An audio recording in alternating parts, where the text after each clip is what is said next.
Right, today's video is about this guy here. This is a suspension limiting strap and it's used for drag racing on motorcycles. You've got them for cars as well, they're a little bit different. But today we're talking about limiting straps for motorcycles and what they do. Right, so in this video I'm going to explain why you need these, how to install them, what they do, and we're going to test them. We're going to test them on a drag strip, see what happens. Basically, in a nutshell, they help the bike get off the start line quicker. They stop it from wheeling. You can make them do wheelies.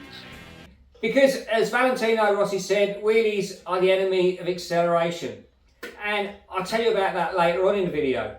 But first, you really need to know what are wheelies and what causes wheelies. So we're going to go into the science of that right now. So wheelies. Wheelies were invented by this geezer here, Sir Isaac Newton. Well, he didn't really invent wheelies. He invented the forces that cause wheelies.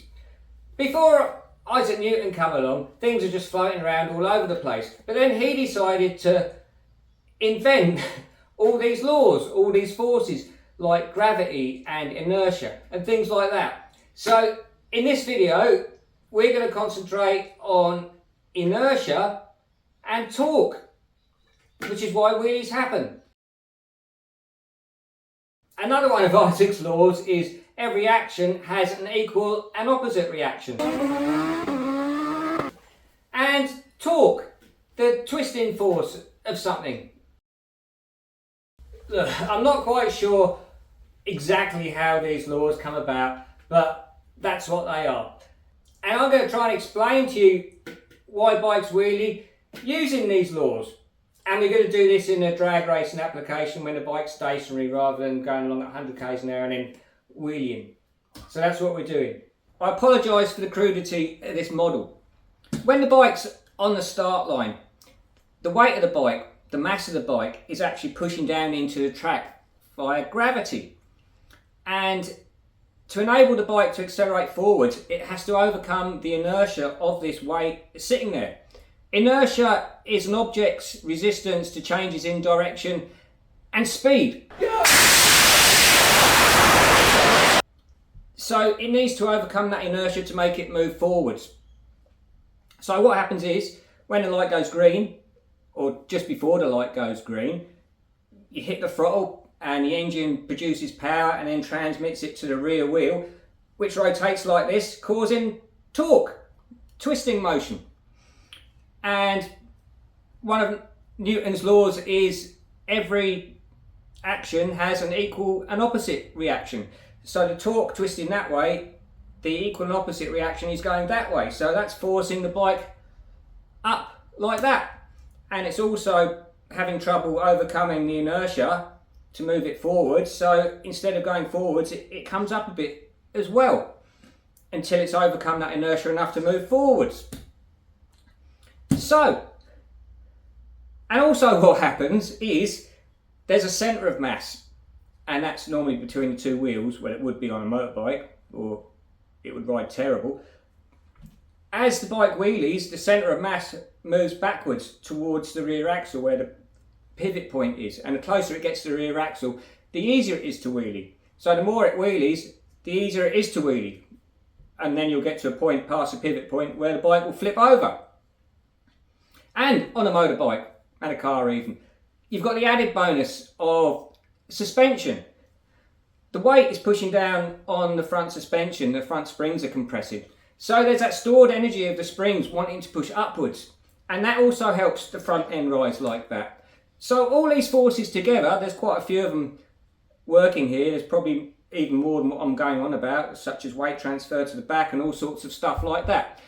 But we're trying to keep it sort of simple here. So all these forces, as a torque's applied, makes a bike want to wheelie.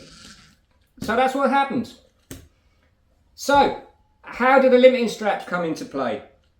Well, for one, they're compressing the front suspension, so the centre of mass is lower, so it's harder for it to move, it's more effort for it to move backwards.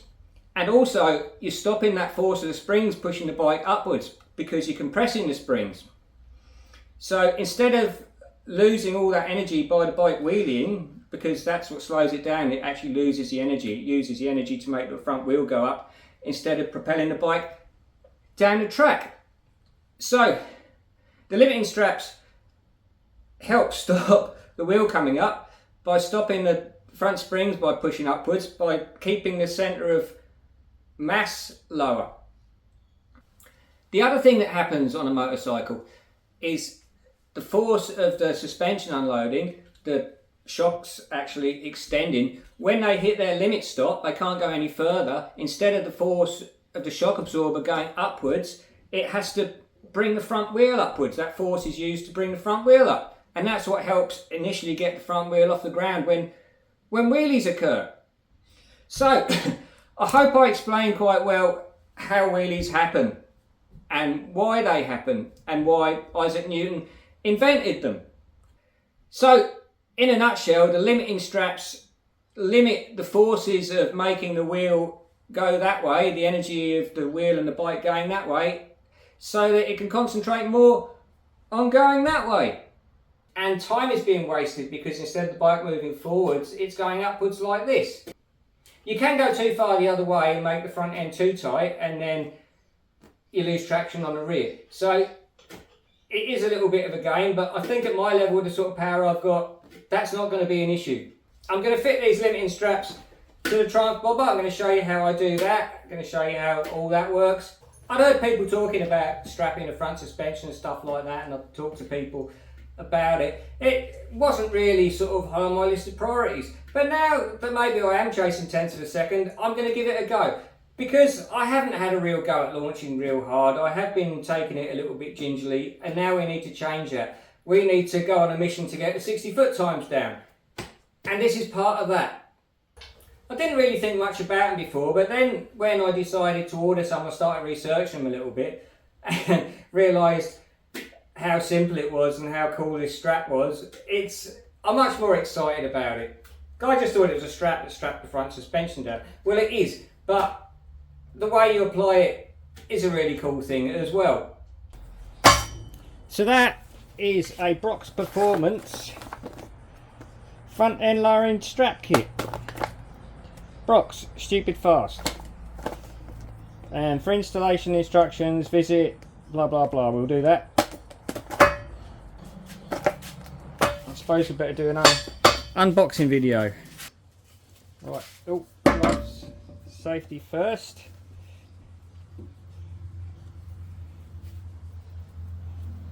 As you can see,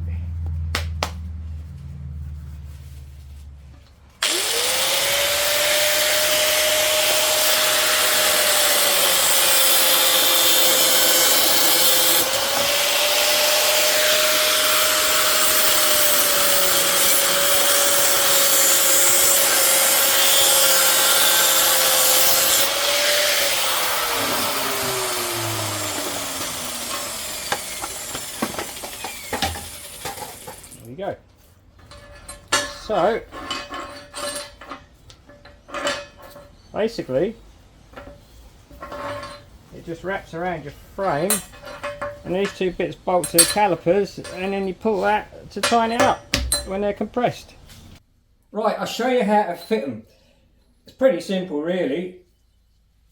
That bolts on one brake caliper, that goes over the frame and bolts on the other, and that's your strap to pull them tight. So first of all, you've got to decide what side you want your pulling strap. I'm going to have it on the left hand side here. So I'm going to feed this other side up under these pipes there. It's going to go over that wiring cover under that pipe, and I'll drag that down the other side there. Right, so that dangles down this end here. I'll go under that brake line there, and I'm going to put it on that brake caliper bolt there. So just need to loosen my brake caliper bolt off. I can't find my 12mm socket, so the spanner's going to have to do.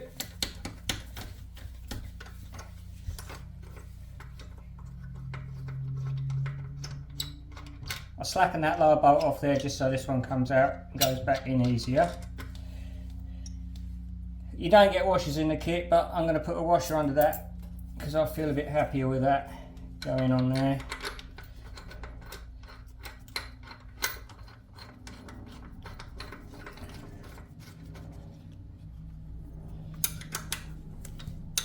Right, I'll do them up to the desired torque a bit later when I can find my socket.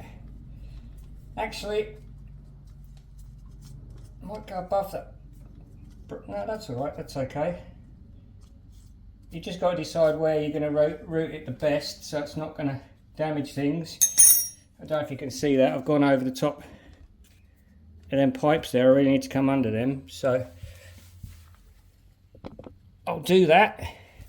Just take this off again and do that. Right, I'll tuck that under them pipes there, that pipe and that wire. It's going across my steering lock, but I don't often use that. And get that back in there like that. Click. Click. There. And there's your little strap with all your safety warnings and weights and stuff on it. I might cut that off because it's flapping around, but I might need to leave that on if I race this, maybe. So I won't cut that off. I might just tie that up with zip ties. I might have to leave that on there because it might have some important stuff on there. But the other one on this side,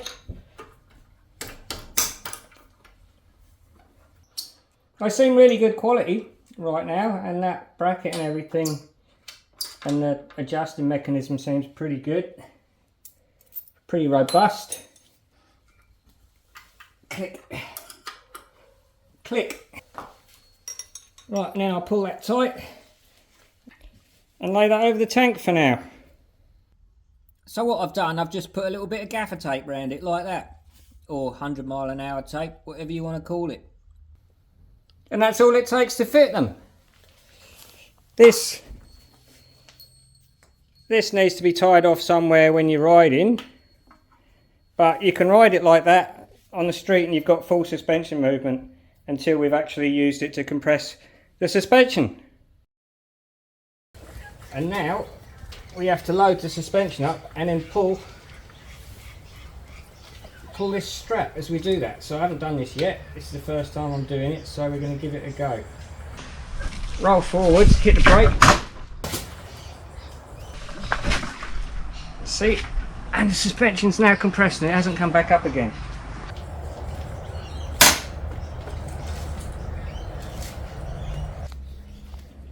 And as you can see,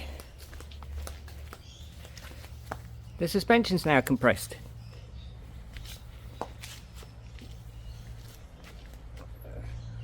So you need to play about with it to see how much travel you need to give yourself. I've still got a bit more travel in there, they're not all the way down, so. And to get the suspension back to normal, I'll put the front brake on and then hit that button. It'll pop it back up again. And you can just tie this off and you can carry on riding on the street without flapping around if you want. I haven't got to test the straps out yet properly, but from what I've seen they're really robust and they're going to work really well, and I'm pleased with them because they're a reasonable price as well. I'll put a link for Brock's Performance down below in the description. So don't forget to like, subscribe, comment and share this video if you like, and also if you want anything reviewed, I can do that for you and even get your company name in the video somewhere. And if you can send me merch, I'm happy to wear it. So, have a great day.